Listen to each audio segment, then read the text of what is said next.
আজিমগঞ্জ বেড়ানোর একদম শেষ পর্বে আমি হাজির হয়েছিলাম আজিমগঞ্জ জংশন স্টেশনে। এখান থেকে সরাসরি কৃষ্ণনগর যাওয়ার লোকাল ট্রেন পাওয়া যাবে।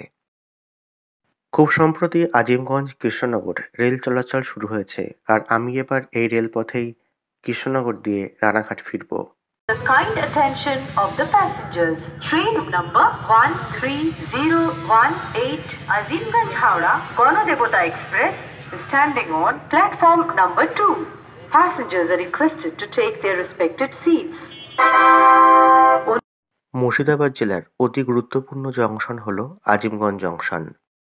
বিহারের সাহেবগঞ্জ লুপ লাইন যাবার এখান থেকে ট্রেন ধরতে হয় ভাগলপুর সাহেবগঞ্জ, আহমেদপুর, কাটোয়া, মালদা, উত্তরবঙ্গ, হাওড়া, নলহাটি, রামপুরহাট, সাঁইথিয়া, বোলপুর বিভিন্ন জায়গার যাওয়ার সমস্ত রকমের প্যাসেঞ্জার এবং এক্সপ্রেস ট্রেন পাওয়া যাবে এখান থেকে।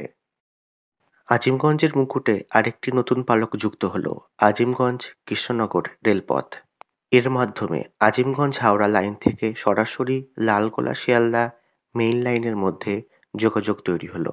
আজিমগঞ্জ জংশনের ৫ অথবা ৬ নম্বর প্ল্যাটফর্ম থেকে সাধারণত আজিমগঞ্জ কৃষ্ণনগর প্যাসেঞ্জার ট্রেনটিকে দেওয়া হয়। আমরা যেদিন গিয়েছিলাম সেদিন ৬ নম্বর প্ল্যাটফর্ম থেকে ট্রেনটি ছাড়ল। রেলের ঘোষণা অনুসারে ৬ নম্বর প্ল্যাটফর্মে দাঁড়িয়ে থাকা ফাঁকা ট্রেনটিতে ওঠা হলো। এই ট্রেনটি যাবে কৃষ্ণনগর।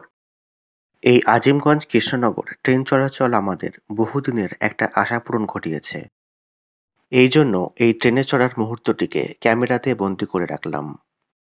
ঠিক বিকেল ৪:০৫ ট্রেনটি ছাড়ল। আজিমগঞ্জ জংশন ছেড়ে ট্রেন এবার যাত্রা শুরু করল কৃষ্ণনগর জংশনের উদ্দেশ্যে।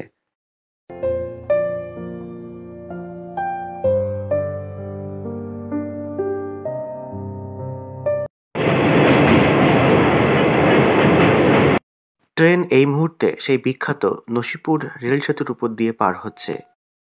নসিপুর রেল সেতু ভাগীরথীর পূর্ব এবং পশ্চিম পাড়ের মধ্যে যোগাযোগ তৈরি করছে। তার মাধ্যমে আজিমগঞ্জ হাওড়া এবং লালগোলা শিয়ালদা দুটি মেন লাইন পরস্পরের সাথে যুক্ত হলো। এখানে বলে রাখা দরকার, নসিপুর রেল ব্রিজ এর আগেও ভাগীরথীর দুই পাড়কে যুক্ত করত, কিন্তু দ্বিতীয় বিশ্বযুদ্ধের সময় এই ব্রিজটি প্রচণ্ড পরিমাণে ক্ষতিগ্রস্ত হয় এবং তা ভেঙে পড়ে।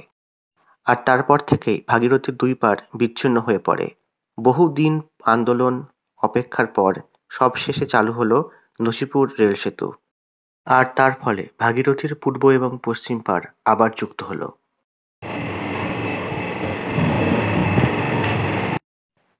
নসিপুর রেল সেতু পার হওয়ার পর ডান দিকে তাকালে দেখা যাবে কাঠগোলা প্যালেসকে।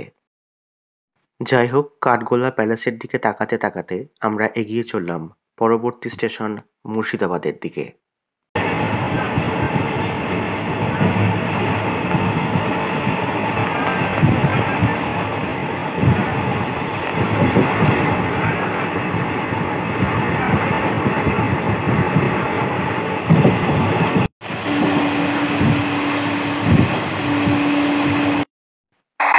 ভিডিওর বাঁদিকে রয়েছে লালগোলা শিয়ালদা মেল লাইন। আজিমগঞ্জ থেকে ট্রেনটি এসে এবার লালগোলা শিয়ালদা মেল লাইনের মুর্শিদাবাদ জংশনে ঢুকছে।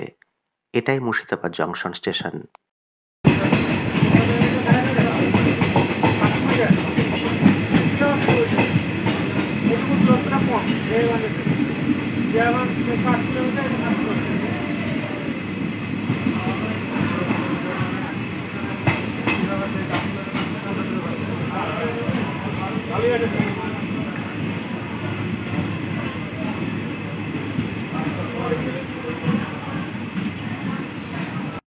লালগোলা শিয়ালদা এবং আজিমগঞ্জ কৃষ্ণনগর লাইন দুটি যুক্ত হচ্ছে মুর্শিদাবাদ জংশনে।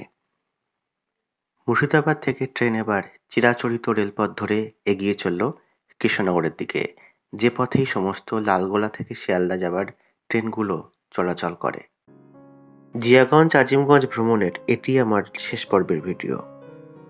ততক্ষণে পশ্চিম আকাশের সন্ধ্যারাগ ঘনিয়ে এসেছে। ভিডিওটি আজ এই পর্যন্তই। দেখার জন্য ধন্যবাদ। যাদের ভালো লাগলো লাইক করতে ভুলবেন না।